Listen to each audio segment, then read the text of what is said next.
అప్పుల బాధలు వెంటాడుతున్నాయా? అయితే 6 JVR వారి జాతిరత్నాలు ధరించండి. తినడం అనేది ఎక్కువైపోవడం వల్ల ఈ ప్రాబ్లమ్స్ వస్తాయి ఆ. అంటున్నారా? ఓకే. అయితే ఇవన్నీ తినొద్దు. ఇవన్నీ జర కంట్రోల్లో పెట్టుకోవాలి. మనకి ఏది షుగర్ వ్యాధికి మంచిది, ఏది షుగర్ వ్యాధికి మంచిది కాదు అనేసి మనం మర్చిపోవద్దు, ఎప్పటికీ మర్చిపోవద్దు.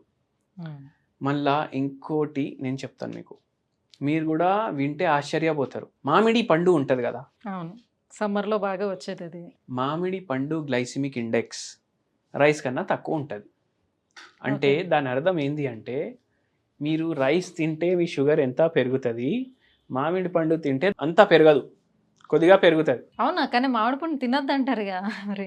అదే కదా. అంటే ఎందుకు చెప్తారంటే దానికి కూడా ఒకటి ఉంది. మ్యాంగోస్ మా ఊరికెళ్ళి మా తోటకెళ్ళి వచ్చినాయి, ఉమ్. ఒకటి తింటారు, ఇంకోటి మళ్ళీ ఒకటి తింటారు, మళ్ళీ బా అయిపోతుంది సమ్మర్ సీజన్, ఇంకా 15 days ఇంకోటి తింటారు. సో అది రైస్ తినొద్దు. తింటే ఇంత తింటే ఏం కాదు. మనకు బిర్యానీ ఫ్యామిలీ ప్యాక్ 2 ఖతం చేస్తారు, అది 6 ఉంటుంది. ఓవర్ ఈటింగ్ మన బ్లడ్లోనే ఉంది. చిన్నప్పుడే పిల్లోనికి మన పొట్ట ఇంతే ఉంటుంది సైజ్, ఉమ్. వాడికి ఇంత పెడతాం మనం. ఏ తిను తిను తిను, డోరేమన్ చూడు చూడు ఎట్లా చేస్తుంటారో, తిను తిను అనేసి ఆ బోల్ మొత్తం అమ్మ పొట్ట అమ్మ నొస్తుందా, తిను తిను తిను తిను. చిన్నప్పటి నుంచే మనకు అలవాటు ఉంటుంది ఓవర్ ఈటింగ్కి. ఉమ్. అయితే అందుకే మ్యాంగో తోటి అంతా పెరగదు, కానీ లిమిట్లో తినాలి. ఉమ్.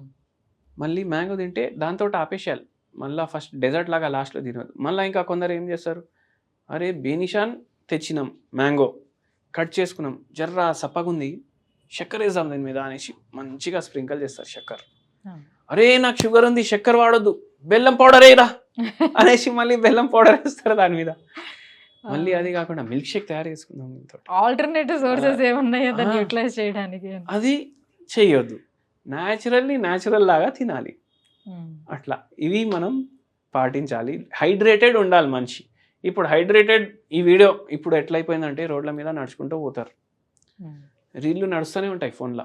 ఎవరో క్యాబ్ నడుపుతుంది, రీల్ కనిపించింది, ఆపిండి బండి పక్కకి, జర రెస్ట్ తీసుకుందాం, నడుము నొప్పి బాగా అవుతుంది వాళ్ళకు, నా రీల్ కనిపిస్తుంది. అరే హైడ్రేటెడ్ ఉండాలి, లిక్విడ్లు ఎక్కువ తీసుకోవాలి, సీదా కిరాణా షాప్ కనిపిస్తుంది. వెళ్ళి drink అరే చేసుకుంటే. కోకోకోలా తొందరగా దాహం వేస్తుంది. ఆ పనులు చేయొద్దు. ఏరిటెడ్ డ్రింక్స్, ఒక్క గ్లాస్ కోకోకోలాలో మీరు 5 కప్పులు ఛాయ్ తాగినారు అనుకోండి, ఉమ్. ఆ 5 కప్పుల్లో ఎంత షుగర్ ఉంటుంది, ఆ ఒక్క 200 ml లో ఉంటుంది. మరి ఇప్పుడు 0 షుగర్స్ అనే వస్తున్నాయి కదా. అది అవును. ఓకేనా? షుగర్ 0 ఉంది దాంట్లో, కానీ స్వీట్నర్ అయితే ఉంది కదా, అవును ఉంది. ఎట్లా? 0 క్యాలరీలు ఉన్నాయి కదా. ఆ. అయితే ఏంటంటే షుగర్ ఆల్టర్నేటివ్ వాడతారు దాంట్లో. బై ఛాన్స్ యాస్పర్టేమే వాడినరు అనుకోండి, యాస్పర్టేమ్ వల్ల కూడా ప్రభావాలు ఉంటాయి మన బాడీ మీద, ఓకే. లివర్ మీద ప్రభావం ఉంటుంది. అందుకే అవి ప్రిఫర్ చేయొద్దు. So diet cokes and 0 sugars ఏ ఉన్నా కూడా వాటిని ప్రిఫర్ చేయొద్దు. అవి ప్రిఫర్ చేయొద్దు. సో లైఫ్ స్టైల్ డిసీజెస్లో ఇటీవల కాలంలో మహిళలు ఎక్కువగా ఎదుర్కొంటున్నటువంటి సమస్యలు థైరాయిడ్, PCOD, ఇవి చాలా కామన్ ప్రాబ్లమ్స్ లాగా అయిపోతుంది. సో ఒక ఇన్ఫర్టిలిటీ, డాక్టర్ దగ్గరికి వెళ్ళకుండా ఎవరు నార్మల్గా కన్సీవ్ అయితే అవ్వట్లేదు, ఆ స్టేజ్కి వచ్చేసింది. సో ఇవి ఎక్కువగా పెరిగిపోతూ ఉండటానికి రీజన్, అండ్ వీటిని ఏ రకంగా కంట్రోల్ చేయొచ్చు హోమియోపతి మెడిసిన్తో, కంప్లీట్గా కంట్రోల్ చేయడానికి ఎంతవరకు సాధ్యం అవుతుంది? PCOD అయితే భగవంతుడి దయ వల్ల మంచిగా పూర్తిగా తగ్గుతుంది హోమియోపతి తోటి. ఇన్ఫర్టిలిటీ కేసెస్ ఎట్లా ఈ మధ్య పెరుగుతున్నాయి, ఎందుకు పెరుగుతున్నాయి? ఇప్పుడు PCOD, థైరాయిడ్ వ్యాధి, షుగర్ వ్యాధి మహిళల్లో, అవునా కదా, వీళ్ళకు ఈ రోగాలు రావడానికి ఏమేం కారణాలు ఉన్నాయి మనం చూసుకోవాలి. మోర్ ఓవర్ ఏంటంటే మోస్ట్ ఫర్టైల్ అంటే ఈజీగా పిల్లలు పుట్టడం 17 years నుంచి 25 years. పెళ్ళిలే 28, 29, 30కి అవుతున్నాయి. దాని తర్వాత 3 ఏళ్ళు మాకు టైం కావాలి.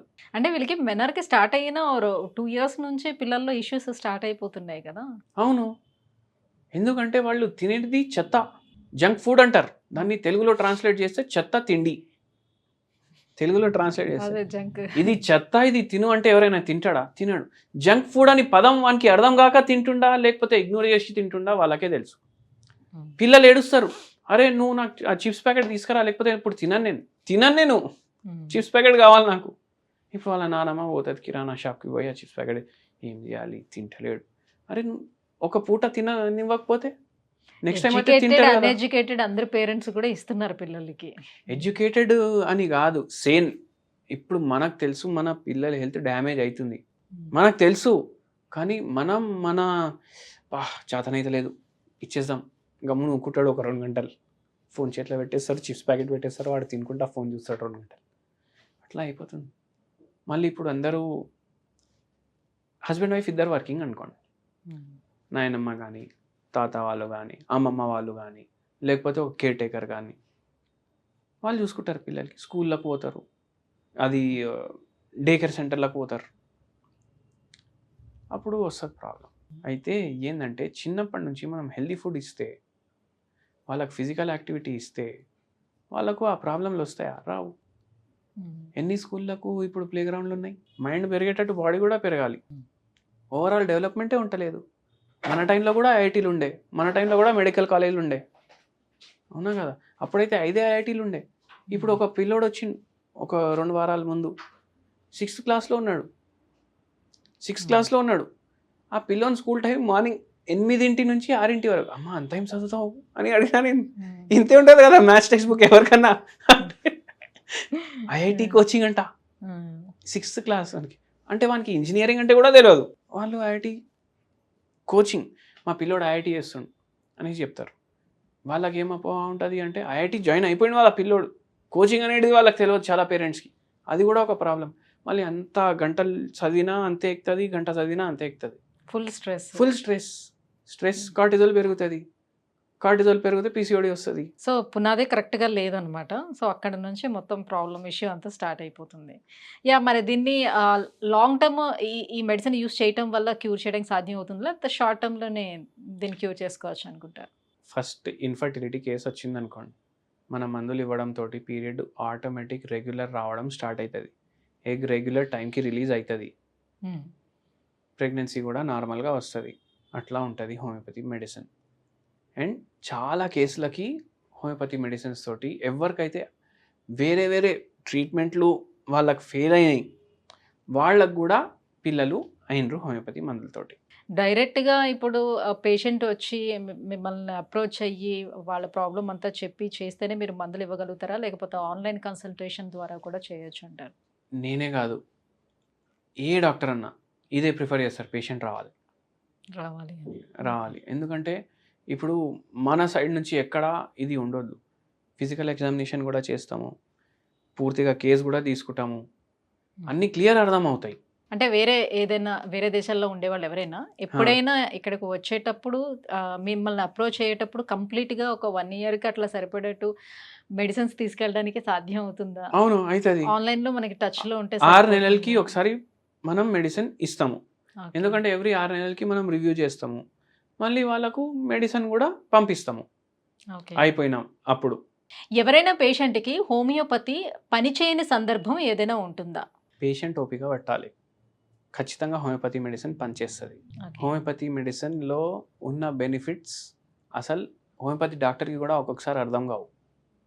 ఈ రోగం ఇంత తొందరగా తగ్గుతుంది అనేసి డాక్టర్ కూడా ఊహించుకోరు, అట్లా ఉంటుంది. ఇప్పుడు మెయిన్ ప్రాబ్లం ఏమవుతుంది నేను చెప్తాను మీకు. బీపీ పేషెంట్ ఉన్నారు, మన దగ్గర వస్తారు, 190/120 ఉంటుంది బీపీ.